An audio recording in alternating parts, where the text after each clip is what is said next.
Welcome over another episode of Financial 15. Lots of information we're going to cover today. We're talking about inheritance. What happens if you get a windfall of money? Maybe it's an inheritance, maybe it's a lottery win. How do you handle it? We're going to cover that today. You want to stick around.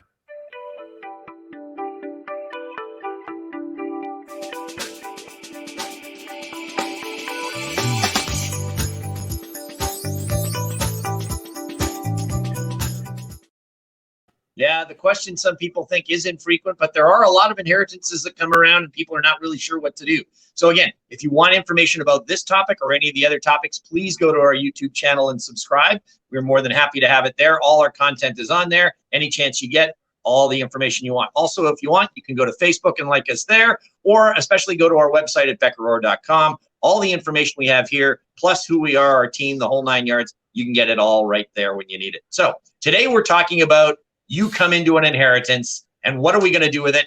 How do we invest it? What do we want to have done with this? Clint, I got an inheritance. What am I supposed to do? Yeah, there's lots of options there, but it is certainly focused on inheritance, but really any windfall, whether you got maybe lucky in your sports betting, whatever the case may be, right? You got a pile of money. How do you handle it? Inheritance seems like the most likely, something we may all go through at one point in time. We're going to cover a couple of tips. And the first one here, and we're not lawyers, but it's important that people understand this. And it could vary a little bit by province, depending on the situation. But if you have an inheritance, usually it's not seen as family property. So if my parents pass away and I get a lump sum of cash and I put that in a separate account and I don't touch it and there's all the good records to ensure that it's a separate account, then my wife and I divorce, that money, the inheritance, will not be split. Now, everyone's going to have different goals, different objectives. That is certainly something to consider, certainly something to know. And there's a couple of wrinkles when it comes to this, isn't there, Kevin? Yeah, there really is. And I mean, what a lot of people don't seem to realize is that the minute inheritance money is commingled, it is now part of the entire household property scenario. So now if you get a large inheritance, you put it in a joint bank account or you do something along those lines, it's now considered the entire family scenario. So if something happened, as you mentioned, with divorce later down the road, this is going to be split. And again, we are not lawyers, but this is just the basics that are something that you have to deal with. So it is something to consider. It doesn't necessarily mean that that's part of what you're planning, and it won't have a real bearing on what's going forward, but you do need to be aware of this point just in case things come down the line. Yeah, because sometimes it may have to do with a family. Maybe part of the money comes down to this sold a family cottage, and you're thinking, well, my parents had that cottage. I'm going to use the money to keep something of the similar lane.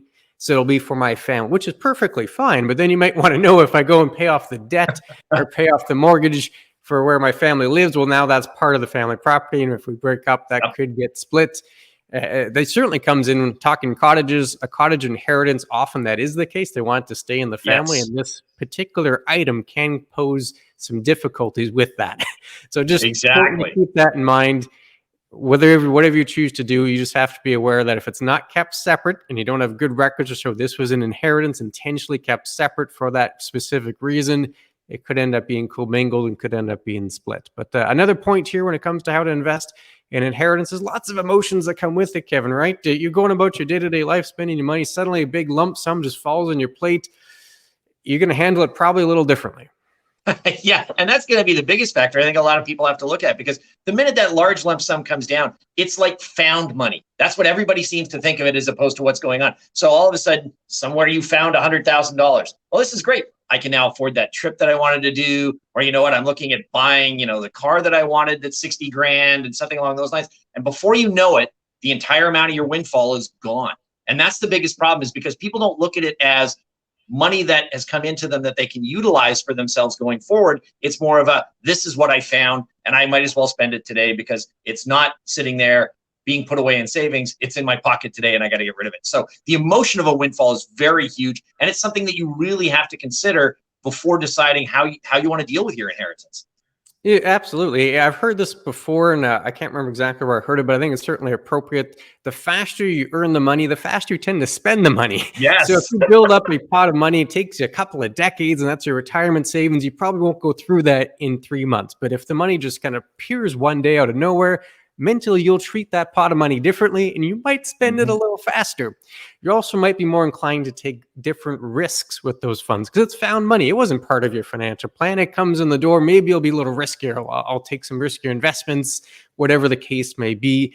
And if it is an inheritance, well, someone may have passed away, and losing a loved one, obviously, there's lots of grieving, lots of emotion. So you might treat that pot of money differently for that reason as well, right? Perhaps you're grieving the loss of a loved one. Perhaps you're thinking, well, what would have, my brother, my sister, my mother, my father, whoever it was that passed away, what would have they wanted to do with that money? So you have to be cognizant of that. And there's nothing wrong with going through those emotions. It's just sometimes processing the grief, processing the emotion, and then address the pot of money as opposed to doing it right away. And then all those emotions may influence the decision. And that comes to a couple of tips here, Kevin. There's no deadline when it comes to inheritance, right? You don't have to blow through the money tomorrow. You don't even have to make a decision about it right away. You certainly can take time. Yeah, and that's one of the biggest aspects is making sure that you can take your time with it and see what's going on. Because again, this is found money, as you said. And of course, you have a lifestyle that you've been living up to that point. So you know what your typical spending patterns are and everything else. This sort of throws a monkey wrench into all of that. And that's where the biggest factor comes in. So as opposed to sitting there, if you won the lotto and all of a sudden millions of dollars are coming your way, the first thing to do is don't spend it all, put it away. It's not urgent that you have to do it tomorrow. And I'm sure everybody, if you put your name out there, is going to be contacting you about it, but just put it away, take some time, think about what's going on. And whether that's a lottery win, whether that's sports betting, whether that's an inheritance that's come in, you have to take time, as we mentioned beforehand, to go through the emotions of what it is, but also the fact that once you've got it, you don't have to decide what to do with it tomorrow. I mean, if it sits in a bank account for a little while, you're safe to hold on to that. And that's one of the biggest factors, because then you can go through, well, what do I want to use this money for? What is the purpose of it? Do I have something that I want to deal with it? Do I want to give it to kids? Whatever the case may be. So taking your time, I think, is very important about figuring out what you want to do with your inheritance. Absolutely. Absolutely. There's no reason that the inheritance comes in and immediately you need to put it to work and have a plan. It can just sit there, put it in its own account. Remember that first point we had talked about inheritance and the marital breakdown. So if it's in a separate account, say, right, inheritance, separate account. And then I'm just going to process some emotion. I'm going to think about it, and I'll come back to it in a day, a week, a month, whatever time it takes, right? There's not a specific deadline for your own money. And then you can make sure that it's going to be used to a good purpose. Doesn't mean you can't enjoy and spend some of it. If that's the goal, then hey, have fun. But you don't want a situation where it comes in and then you go through it and there's all this emotion, and before you know it, 3 months later, the money's gone. And now you've got some regret about how you dealt with those funds, right? So kind of regret minimization here. Take your time, take a breather, and then address the funds with a cooler head. And that kind of comes down to the last tip here with how to invest in inheritance. You need a plan. And ideally, the funds will help out with your current objectives. Maybe you're saving to build a house. Maybe you're saving for retirement, saving for a trip, whatever your goals are. The funds can help out with your existing plans. So you need to make sure you have a plan, and then you can incorporate these additional funds into that plan.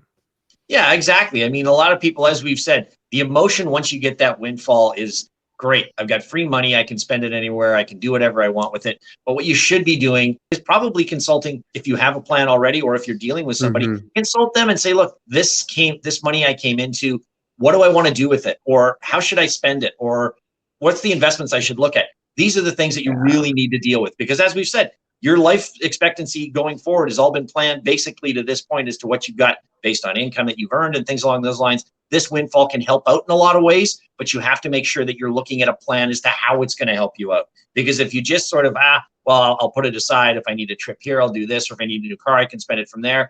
That may not fit in with the overall, and you never know. I mean, this can help you get to retirement possibly earlier if you were looking at things along those lines. So yeah, definitely consulting with your advisor is probably never a bad idea. And then that way you'll have the plan. They can help you out with it. And it just helps to make points easier for you going forward.